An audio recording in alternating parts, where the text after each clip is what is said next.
Estamos en el año 490 a.C. y el grandioso imperio persa amenaza a Grecia y a la poderosa ciudad de Atenas.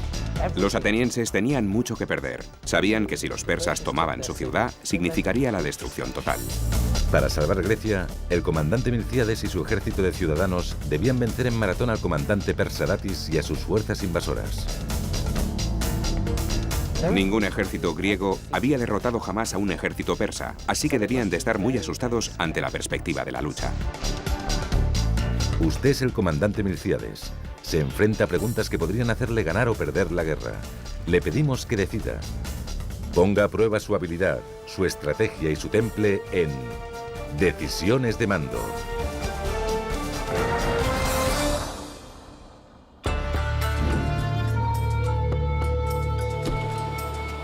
En el año 490 a.C., el imperio persa había conquistado la mayor parte del mundo conocido, lo que hoy es Oriente Medio y Asia Menor. En Grecia, Atenas, una ciudad-estado había enfurecido a los persas al apoyar una pequeña rebelión griega. Los persas querían castigar a los atenienses por unirse a una rebelión contra ellos. Estaban decididos a quemar la ciudad de Atenas hasta los cimientos y a colocar un rey propersa en lugar del gobierno ateniense. El rey Darío, el gran emperador persa, quería venganza. Envió a su oficial de más confianza, el comandante Datis, para someter a Atenas y proclamar Grecia territorio persa. Si Grecia quedaba bajo control persa, nada podría detener la expansión del imperio en Europa occidental. Tenía un camino trazado. Su ruta de expansión pasaba a través de Grecia hacia Europa occidental, tal y como hoy la conocemos. Los atenienses, los espartanos, eran ciudades-estado que estaban en su camino y los únicos que podían detenerle. A principios de septiembre, en una pequeña isla cerca de la costa occidental del imperio persa, el comandante Datis embarcó unos 30.000 soldados en 200 barcos y cruzó el mar Egeo hacia Atenas. Por el camino se apoderó de varias islas griegas, entre ellas Eubea, donde se encontraba la ciudad de Eretria. Conquistó Eretria con mucha facilidad. La hizo arder hasta los cimientos y se llevó a sus habitantes como esclavos. Soñando con la victoria, Datis y su ejército atracaron sus barcos en Maratón, una llanura en la costa oriental de Grecia. Se sentían peligrosamente confiados. Esperaban una victoria muy fácil. Pensaban que los griegos huirían o se rendirían, y que si llegaban a luchar, al ser ellos más numerosos, podrían superarlos y vencerlos con facilidad. Los ciudadanos de Atenas supieron que la flota de Darío se acercaba y movilizaron un ejército de 11.000 soldados para enfrentarse a los experimentados guerreros persas. El líder de estos soldados era el comandante Milcíades, un noble ateniense que había servido en el ejército persa durante su juventud. Los ciudadanos confiaban en él para encontrar el lugar ideal desde el que organizar su resistencia. Usted es el comandante Milcíades. ¿Cuál es el mejor lugar para enfrentarse al ejército persa? La costa, para forzar a los persas a luchar antes de desembarcar. La ciudad, para proteger al pueblo mientras lucha. El camino, para que la batalla tenga lugar cerca de la ciudad, pero sin ponerla en peligro. ¿La respuesta? No sabe qué ruta tomarán los persas para llegar a Atenas, y proteger a su pueblo no le supondrá una ventaja ofensiva. Pero como los griegos solían luchar desde el centro de la ciudad, esperar al ejército persa en la costa de Maratón suponía un movimiento arriesgado que cogería a Datis desprevenido. La respuesta es la A. Los persas no esperaban encontrar a muchos soldados atenienses en el campo de batalla. Creían que habría observadores, pero no que estuviera el ejército ateniense al completo. Mientras 11.000 soldados atenienses se dirigían a Maratón, Milcíades ordenó a su soldado más rápido, Filípides, que fuera hasta Esparta, a 240 kilómetros.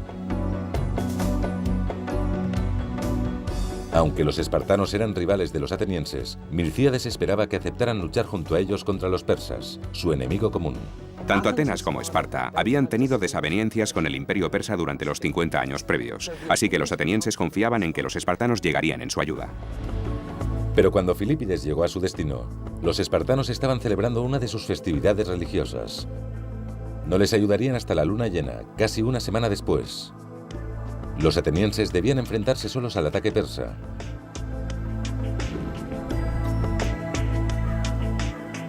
El 11 de septiembre, Milcíades y los atenienses se encontraban ya en Maratón y observaron a sus enemigos desde una colina cubierta de árboles. El ejército de Datis, que constaba de más de 30.000 hombres, estaba bien equipado y disponía de caballería y arqueros. Los persas eran 3 veces más numerosos que los atenienses.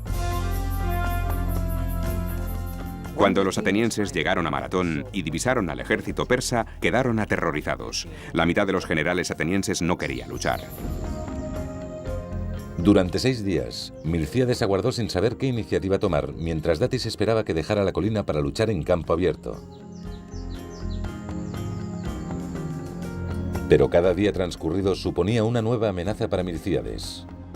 Mientras el ejército griego estaba fuera de la ciudad, Atenas podía caer en manos de traidores propersas. ¿Cómo protegería usted a Atenas de los traidores? Enviando un destacamento a la ciudad para ganar tiempo y esperar a los espartanos. Regresando y silenciando así a los traidores con su presencia. Atacando enseguida, terminar la batalla y regresar a Atenas lo antes posible. La respuesta: enviar un destacamento de tropas a Atenas debilitaría sus fuerzas, y su experiencia en la lucha contra el ejército persa lo hace imprescindible para la batalla. Su única opción es atacar de inmediato, terminar la batalla y regresar a Atenas lo antes posible. La respuesta es la C. Milcíades pensó que si los atenienses no luchaban, la división crecería en la ciudad y algún traidor la entregaría a los persas sin tan siquiera presentar batalla. Con el destino de Atenas en juego, a Milcíades no le quedaba más remedio que luchar. Pero tuvo suerte. Datis había ordenado que la caballería fuera embarcada y que la flota se dirigiera hacia Atenas. La ausencia de caballos daba a los atenienses una pequeña ventaja en Maratón. Esos animales no eran tímidos caballitos de monta. Eran caballos muy bien entrenados para la guerra. Al sacar a los caballos del campo de batalla, los persas habían perdido parte de su fuerza. Pero el frente de la infantería persa tenía todavía casi 1,5 kilómetros de longitud. Con un ejército inferior en número, Milcíades tenía que extender su frente o exponer los flancos a los ataques para poder igualarlo. Para extender su frente tenía que debilitar parte de la línea. ¿Qué parte de la línea de infantería debía seguir siendo fuerte? El centro, donde los persas sitúan a sus mejores tropas. Los flancos, para vencer fácilmente a las tropas persas más débiles y ganar la batalla con rapidez. La retaguardia, para que los soldados puedan maniobrar y aprovechar cualquier oportunidad.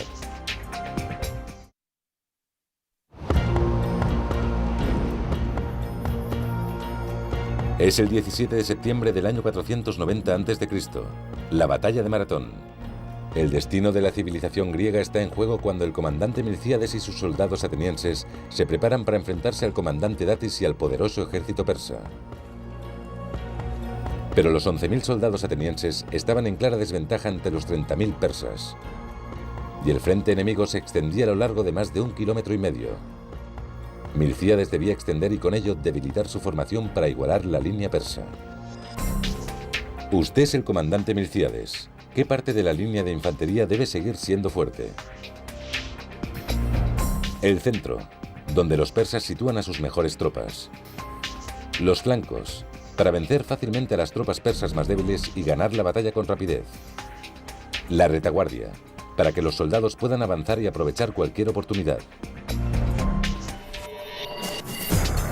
La respuesta: aunque un centro fuerte pueda parecer una buena idea, su ejército podría ser fácilmente rodeado desde los flancos. Reforzar la retaguardia de su línea de infantería dejaría su frente de ataque indefenso, pero reforzar los flancos le permitiría aplastar las fuerzas persas más débiles y controlar los límites de la batalla. La respuesta es la B. Cuando Milcíades llevó a su ejército a enfrentarse a los persas, esperaba que su plan funcionara. No sabía si sería así porque nadie lo había intentado antes. El comandante Milcíades debilitó deliberadamente el centro de su línea reforzando los flancos. Los atenienses caminaban hombro con hombro colina abajo hacia el enemigo que esperaba. Los atenienses debían de estar aterrorizados mientras bajaban la colina y se dirigían hacia el ejército persa. Probablemente muchos de ellos pensaron que no saldrían con vida. Mientras el ejército ateniense se acercaba, Datis ordenó a los persas que preparasen sus arcos y flechas. ¿Cómo ordenaría a sus tropas que esquiven las flechas? Con escudos que desviarían las flechas. Avanzando en zigzag para ser un blanco difícil. Cargando contra el enemigo para recorrer antes la distancia. La respuesta: los soldados están demasiado juntos para que el movimiento en zigzag sea efectivo, y cubrirse bajo los escudos solo ralentizaría su avance. Pero si cargan contra el enemigo, sorprenderán a los arqueros persas y serán menos vulnerables. La respuesta es la C.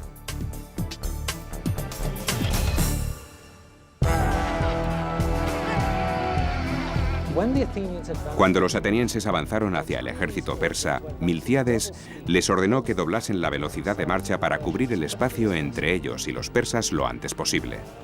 Lo que pretendían al correr más rápido era reducir el tiempo de que disponían los arqueros persas para lanzarles sus flechas. Los persas lanzaron sus primeras flechas contra el ejército griego, pero no tuvieron tiempo para disparar muchas más. En poco tiempo, los dos ejércitos colisionaron en un feroz combate cuerpo a cuerpo. Las lanzas bajaban y las espadas subían. Los enormes escudos de metal entraban en acción. Con ellos golpeaban a los enemigos para abrirse paso. Les apuñalaban con sus pequeñas espadas y seguían. Golpear y apuñalar, golpear y apuñalar. En la lucha cuerpo a cuerpo, las cortas cimitarras persas y sus armaduras ligeras no podían competir contra las pesadas armaduras y las largas lanzas de los atenienses. Por todo el campo de batalla había soldados persas muertos. De momento, la estrategia de Milcíades funcionaba tal y como había planeado. Los soldados atenienses de los flancos, más numerosos, obligaban a los persas a retroceder con una fuerza impresionante. Finalmente, las tropas persas de los flancos empezaron a huir, mientras eran perseguidas por los atenienses. ¿Cuál cree usted que es el mejor lugar para perseguir a las tropas persas que se retiran? El pantano, el mar, la colina. ¿La respuesta? Si persigue a los soldados persas colina arriba, pueden esconderse entre los árboles, y si los empuja hacia el mar, se refugiarán en la seguridad de sus barcos. Pero si les obliga a entrar en terreno pantanoso, lucharán y se ahogarán. La respuesta es la A.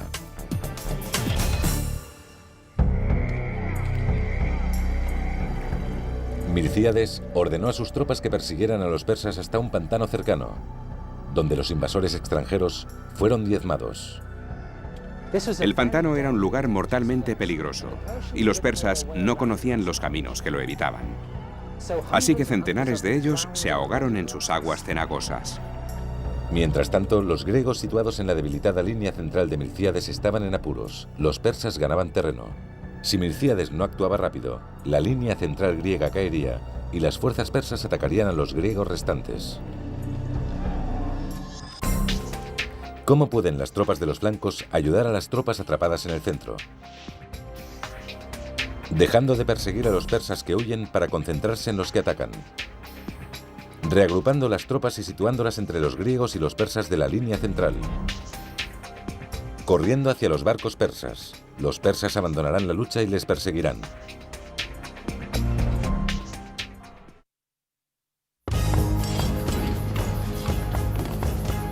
Es la última hora de la mañana del 17 de septiembre del año 490 a.C.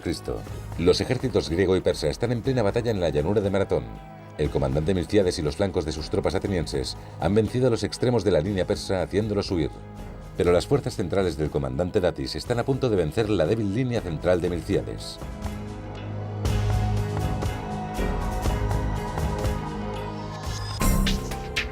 ¿Cómo pueden las tropas de los flancos ayudar a las tropas atrapadas en el centro?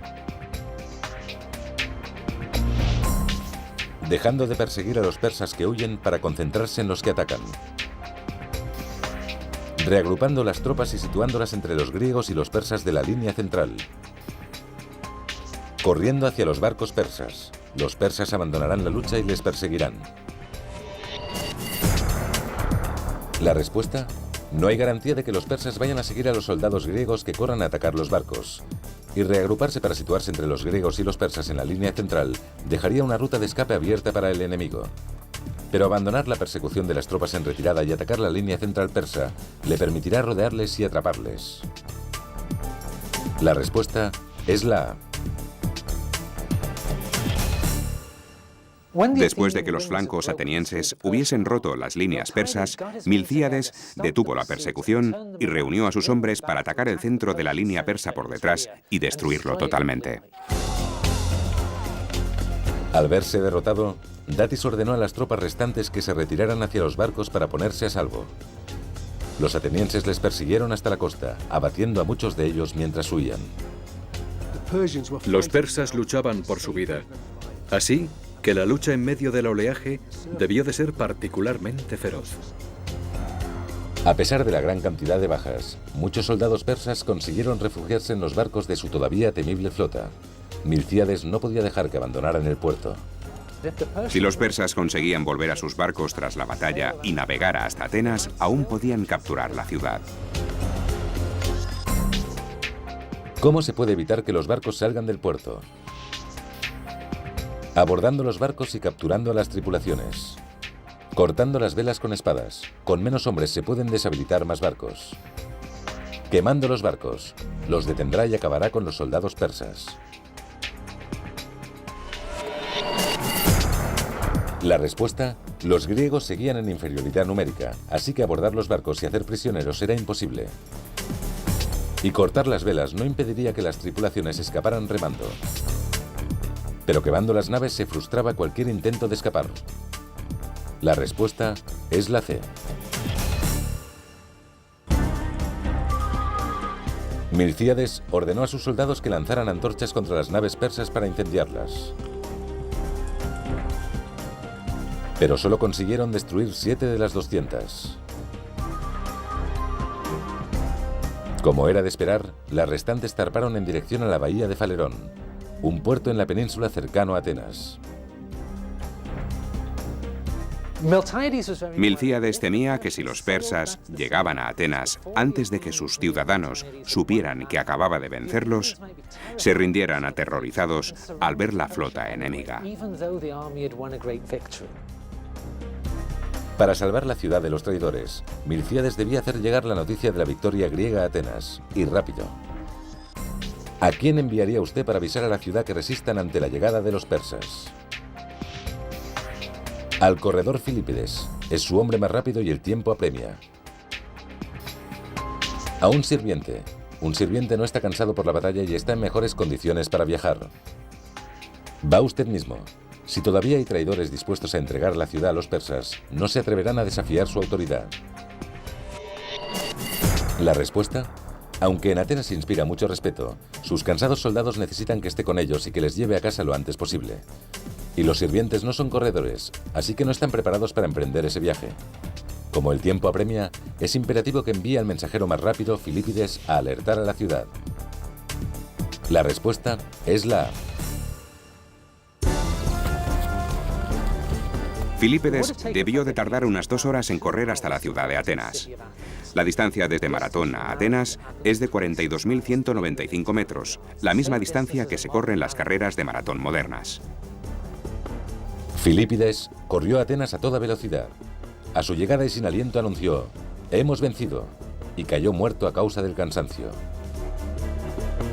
Mientras tanto, el comandante Milcíades y sus hombres se dirigían hacia Atenas para defender la ciudad, pero existía la posibilidad de que no llegaran a tiempo. Los ciudadanos de Atenas quizá tuvieran que defenderse solos. ¿Qué pueden hacer los ciudadanos de Atenas para prepararse contra la invasión persa? Levantar barricadas en las puertas para mantener a los persas fuera hasta la llegada del ejército griego. Abandonar la ciudad y buscar refugio en las montañas. Hacerse pasar por soldados. Desde lejos engañarían a los persas. La respuesta: levantar barricadas no evitará las flechas persas, y abandonar la ciudad equivale a entregarla al invasor. Pero si los ciudadanos de Atenas se sitúan en las ventanas y junto a los muros, parecerá que la ciudad está bien defendida, y quizá los persas no ataquen. La respuesta es la C. Los ciudadanos de Atenas custodiaron la ciudad, Todos los hombres, mujeres y niños se situaron en lugares visibles, junto a los muros y las ventanas, para que pareciera que la ciudad estaba bien protegida. Lo que intentaban hacer era engañar al enemigo. Si parecías un soldado, era muy posible que lo fueras. Datis llegó a la bahía de Falerón preparado para invadir Atenas. Pero para su contrariedad, la ciudad parecía estar bien defendida. Mientras tanto, Milcíades y su victorioso ejército griego se acercaban rápidamente. Esta visión fue demasiado para Datis y sus persas.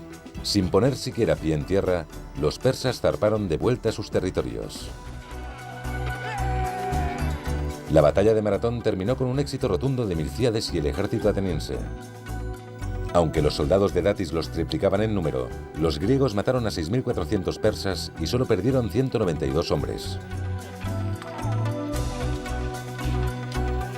Nadie esperaba que los atenienses ganaran la batalla de Maratón. Cuando lo hicieron, la noticia circuló por todo el mundo griego. Nadie podía creer lo que habían conseguido. No solamente se habían enfrentado a los poderosos persas y habían salvado su ciudad de una destrucción segura, también se había ganado el respeto que inspiraría su civilización durante muchas generaciones. La batalla de Maratón fue muy significativa para los atenienses. Todo el mundo griego tuvo que reconocer que Atenas era una de las potencias con la que más había que contar.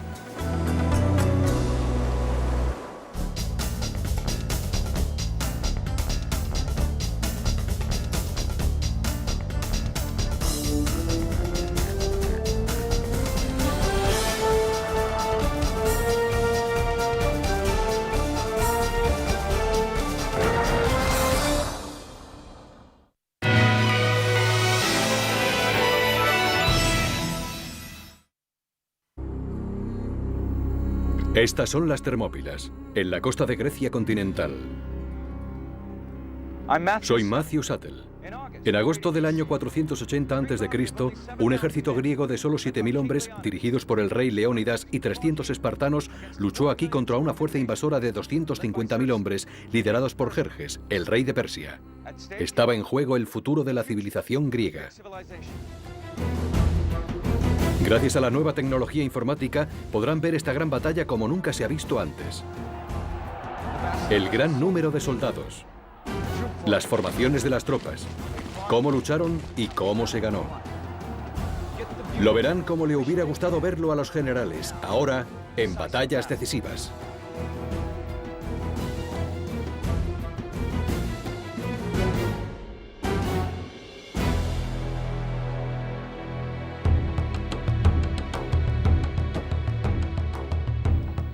Hace 2500 años, Grecia no era una nación unificada, sino un conjunto de ciudades-estado independientes, como Atenas, Corintia y Esparta, cada una con sus propias leyes y su propio sistema de gobierno. Los griegos vivían a la sombra del poderoso imperio persa, que se extendía por lo que hoy es Turquía, el norte de Egipto, Israel, Irán, Irak, Afganistán y el norte de la India. 2/3 del mundo conocido. Pero ni siquiera eso era suficiente para el rey persa Jerjes. Quería expandirse por Europa, y Grecia era la puerta de entrada. 10 años antes, su padre Darío había sido vencido por los griegos en Maratón.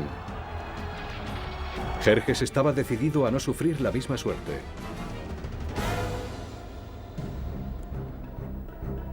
Reunió un enorme ejército desde todos los rincones de su imperio. 250.000 hombres partieron hacia Grecia. La fuerza expedicionaria de Jerjes, que intentaría conquistar la Grecia continental, era la madre de todas las fuerzas expedicionarias. Nunca se había intentado nada igual en la historia del antiguo arte de la guerra. En el año 480 a.C., Jerjes cruzó el Helesponto y llevó a su ejército a través del norte de Grecia, mientras la flota persa navegaba a lo largo de la costa. Las ciudades fueron cayendo una tras otra. Jerjes era un hombre de notable ferocidad. No se detenía ante nada con tal de conseguir su objetivo. Y el objetivo de Jerjes era Atenas. Los griegos tenían que detenerlo a toda costa y debían hacerlo aquí, en las Termópilas. Si no, tendría vía libre hasta Atenas.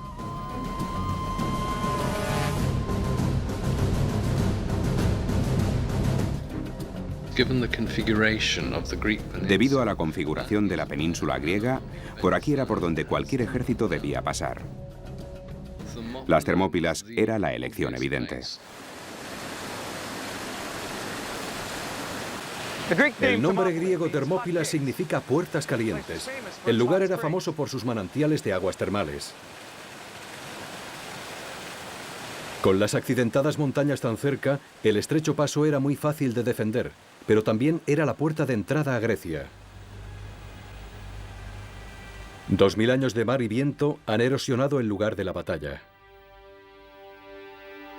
Este es el aspecto que tenía en el año 480 a.C. Los griegos enviaron un ejército de 7000 hombres a defender el paso. A ellos se unieron 300 soldados de la ciudad de Esparta. Es imposible imaginar una ciudad menos parecida a Atenas que Esparta. La sociedad espartana era el polo opuesto de la sociedad ateniense. Los atenienses eran muy abiertos. La sociedad se abría a cualquiera que quisiera unirse a ella y lo compartían todo. En cambio, los espartanos eran una sociedad muy cerrada. A los espartanos les educaban para ser soldados, nada más.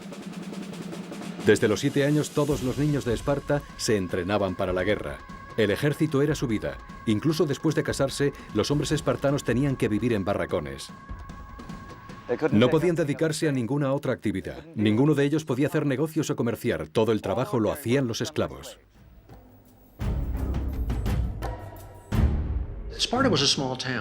Esparta era una ciudad pequeña. Nunca tuvo más de 9000 habitantes, por lo que a ciudadanos espartanos se refiere. En ese ejército, todos se conocían. Si estabas en una formación, podías tener a tu hermano, a tu padre o a tus primos al lado, o un par de filas por detrás. Fueron los líderes, fueron la vanguardia, fueron la columna vertebral del ejército. En todos los aspectos, su presencia convirtió la batalla de las Termópilas en lo que fue. Los 300 espartanos que marcharon hacia las Termópilas estaban dirigidos por Leónidas, el rey de Esparta, que no era muy optimista sobre sus posibilidades contra Jerjes. Por un lado, había partido durante una de las festividades religiosas espartanas. Se creía que eso daba mala suerte. Por otro lado, los griegos habían recibido malas noticias del oráculo de Delfos. La sacerdotisa predijo que un rey espartano tendría que morir antes de la victoria. La mujer de Leónidas, Gorgo, le preguntó a su marido qué debía hacer si no regresaba de la batalla, a lo que él contestó: «Cásate con un buen hombre y ten hijos». Parecía poseer una determinación absoluta y un gran valor personal. Debía de tener unos 50 años. No era un hombre joven y estaba ya en edad de retirarse, incluso según las costumbres de la antigua Grecia. Los espartanos vestían una coraza de bronce esculpida y un casco diseñado para aterrorizar al enemigo. Todos los hombres llevaban un escudo cóncavo de madera. En la cara del escudo estaba pintada la letra griega lambda, de Lacedemonia, la tierra espartana. Su principal arma era una lanza que se colocaba encima del brazo. Medía 2,5 metros y tenía el asta de fresno, la cabeza de hierro en forma de hoja y una punta de bronce en el otro extremo. En el combate cuerpo a cuerpo usaban una espada corta, el shifos. En comparación, el ejército persa del rey Jerjes iba poco armado. Sus hombres estaban entrenados para ejecutar rápidos movimientos bélicos en amplias llanuras. Jerjes confiaba en gran medida en los medos, que eran unos arqueros formidables. Pero su mayor orgullo era un grupo de élite conocido como los 10.000 inmortales. Los inmortales eran lo mejor del ejército persa y eran reclutados como cuerpo de élite. El término inmortal era griego y lo usaban porque se decía que cada vez que uno de los 10.000 moría, había otro en reserva que instantáneamente ocupaba su lugar.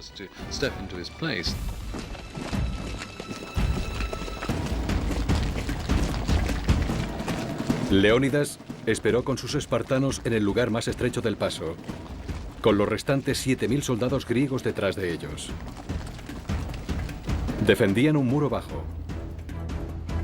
Jerjes dirigió a su ejército hacia la parte más baja de la entrada del paso. Jerjes, tras situarse en posición, esperó 4 días, porque no podía creer que los griegos fueran a quedarse para luchar. Creía que se trataba de una broma.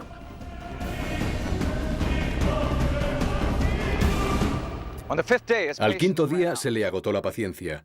Exigió: «Entregad las armas». Leónidas le contestó: «Ven a buscarlas».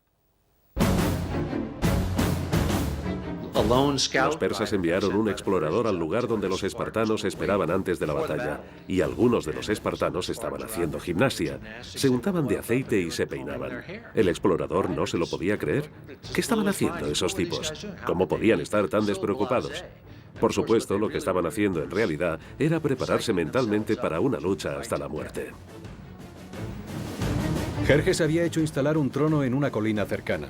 Desde allí, ordenó a unos centenares de medos que atacaran. Debido a su elevada posición, los griegos solo veían a unos pocos miles. Pero eran apenas la avanzadilla de una fuerza de 10.000 medos que esperaban tras la montaña. Leónidas contuvo a sus espartanos y ordenó que las tropas griegas avanzaran.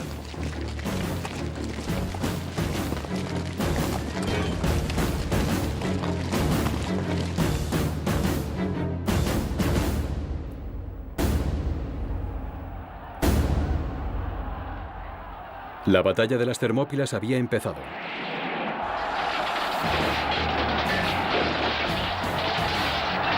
No sería el paseo que Jerjes había imaginado. Agosto del año 480 a.C., el ejército griego dirigido por el rey Leónidas y 300 espartanos se enfrentaba a un ejército persa de 250.000 hombres. El rey persa Jerjes observaba incrédulo cómo 700 soldados griegos formaban en la entrada del valle. Se situaban en formación de falange. La falange era un bosque de lanzas. El comandante daría la señal para atacar. Las líneas de atrás avanzarían y presionarían con los escudos las espaldas de los hombres que tenían delante. Y había que empujar a las fuerzas enemigas y hacer que retrocedieran para sacarlas del campo de batalla.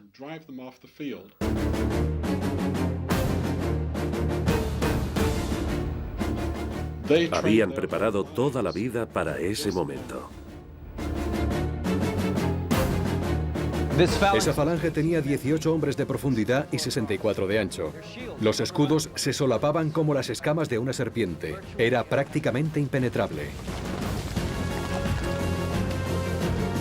Las 3 primeras filas bajaron las lanzas y avanzaron hacia los medos. En comparación con los griegos, los medos iban muy poco armados. Llevaban escudos de mimbre y lanzas ligeras. Antes de que avanzaran, los arqueros medos dispararon una ráfaga de flechas contra la falange.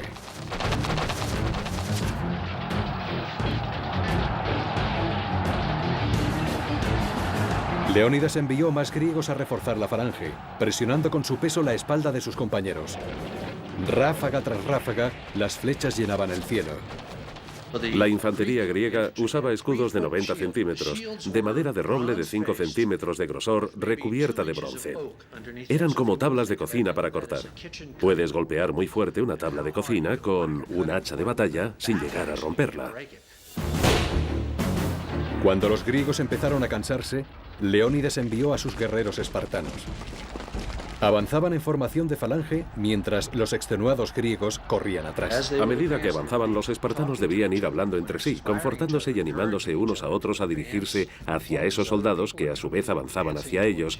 Cada paso los acercaba más y más al enemigo y el terror debía de ser increíble. Los expertos luchadores espartanos destrozaron todo lo que tenían por delante. Los medos vieron que sus armas eran inútiles y, desesperados, empezaron a aferrarse a las lanzas espartanas. Entonces los espartanos sacaron los xifos y se inició una verdadera carnicería.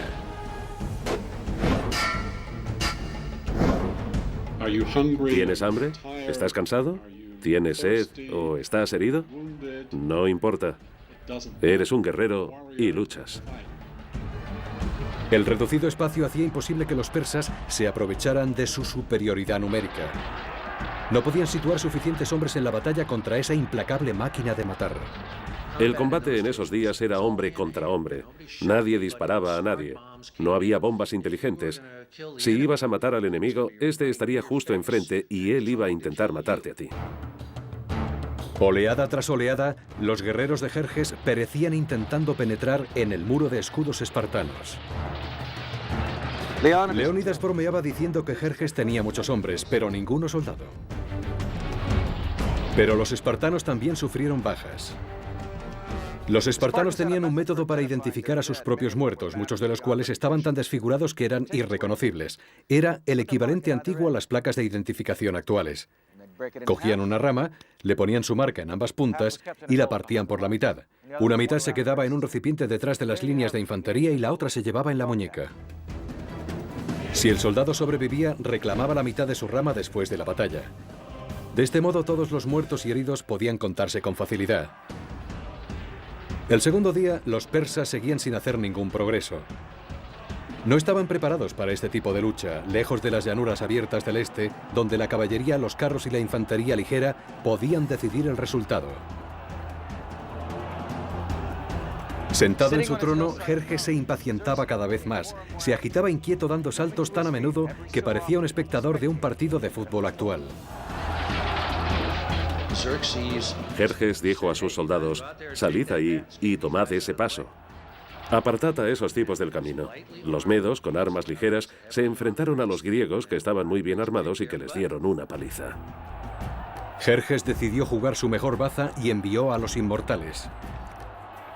En el campo de batalla había centenares de miles de soldados, pero el combate real se libraba entre dos fuerzas de élite. Los 10.000 inmortales persas contra lo que quedaba de los 300 espartanos. Agosto del año 480 a.C. Los espartanos llevaban casi un día y medio resistiendo en el paso de las Termópilas. Jerjes no había conseguido romper su defensa. Decidió jugárselo todo y enviar a su propia guardia personal, los inmortales.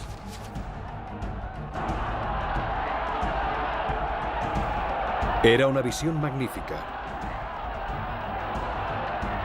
Llevaban arcos, lanzas y dagas cortas. Pero fila tras fila, esas tropas de élite iban cayendo frente a los espartanos. Los persas, con sus armas ligeras, no podían penetrar en la armadura griega, pero los griegos sí podían hacerlo, y además estaban entrenados para luchar de cerca y en el combate cuerpo a cuerpo. Nada afectaba a los espartanos. Jerjes necesitaba un milagro, y llegó de forma inesperada. Un traidor griego, Efialtes, viendo la posibilidad de hacerse rico rápidamente, cruzó las líneas hasta llegar al campo persa. Le habló a Jerjes de un camino que rodeaba las montañas y desembocaba en la retaguardia espartana. La palabra Efialtes existe en griego moderno y significa pesadilla. Efialtes es hoy una pesadilla.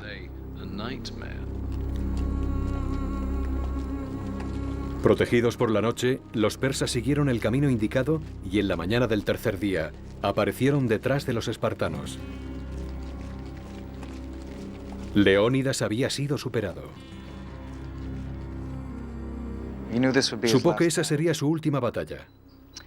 Para evitar bajas innecesarias, envió al resto del ejército griego a casa. Los espartanos resistirían solos. Debió de ser un momento impresionante. Muchos hombres se alejaban del combate, hombres valientes que sabían que iban a sobrevivir, mientras que otros marchaban hacia el frente, sabiendo que iban a morir.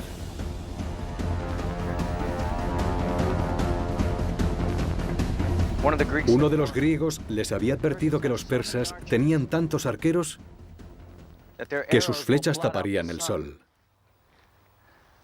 Tanto mejor, dijo el espartano Dieneques. Lucharemos a la sombra. Así era la sutileza espartana. Cuando alguien dice algo así, te ríes y el miedo disminuye. Leónidas era más pesimista. Ordenó a sus hombres que desayunaran diciéndoles: esta noche cenaremos en el Hades. Cuando la batalla volvió a empezar, los persas se aproximaron desde ambos lados al pequeño grupo de espartanos supervivientes. Los espartanos, que no tenían nada que perder, lucharon como demonios. Los persas sufrieron muchas bajas. Entonces cayó Leónidas. Sus soldados espartanos corrieron a salvar su cuerpo de la captura y la mutilación. Que los griegos lucharan como lo hicieron para preservar su cuerpo de los persas en el momento de la derrota final muestra lo importante que era la posición, el estatus, el papel del rey o del líder. Jerjes decidió terminar la batalla rápidamente. Había intentado luchar soldado contra soldado, según la honorable tradición de sus antepasados persas, pero no podía vencer a los espartanos. Había perdido casi 10.000 hombres, incluyendo a 2 de sus hermanos. Decidió retirar sus tropas. Acabaría con los espartanos desde la distancia, con flechas. Los espartanos consideraban los arcos un arma de cobardes porque mataba desde lejos. Miles de flechas llovieron sobre los espartanos hasta que no quedó ninguno en pie.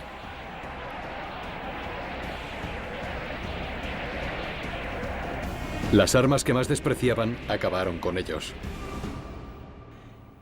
Jerjes, furioso, ordenó a sus hombres que buscaran el cuerpo de Leónidas y que cuando lo encontraran, le cortaran la cabeza y la clavaran en un palo. El rey de Esparta le había hecho pagar un terrible precio por su victoria en las Termópilas. 10.000 bajas eran una gota en el mar de tan vasta fuerza. Pero fue un gran golpe para Jerjes y para la moral de su ejército. Le asombraba que esos hombres lucharan por un ideal, la libertad. Jerjes, desde las Termópilas, se apresuró para capturar Atenas, pero sus ciudadanos y su ejército ya habían huido.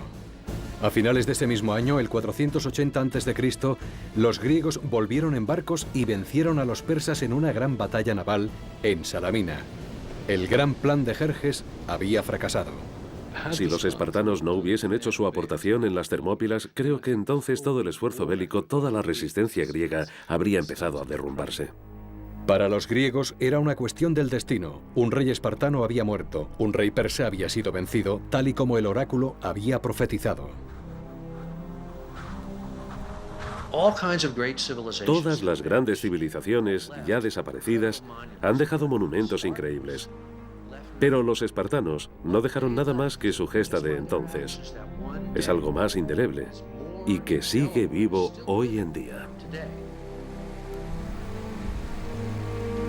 El valor y el heroísmo desplegados en las Termópilas transmitió un mensaje de esperanza y orgullo a todo el pueblo griego. Los 300 espartanos nunca serían olvidados. Una Grecia agradecida le pidió al poeta Simónides que compusiera su epitafio. Ve a decirles a los espartanos, extranjero que pasas, que aquí, obediente a sus leyes, yacemos.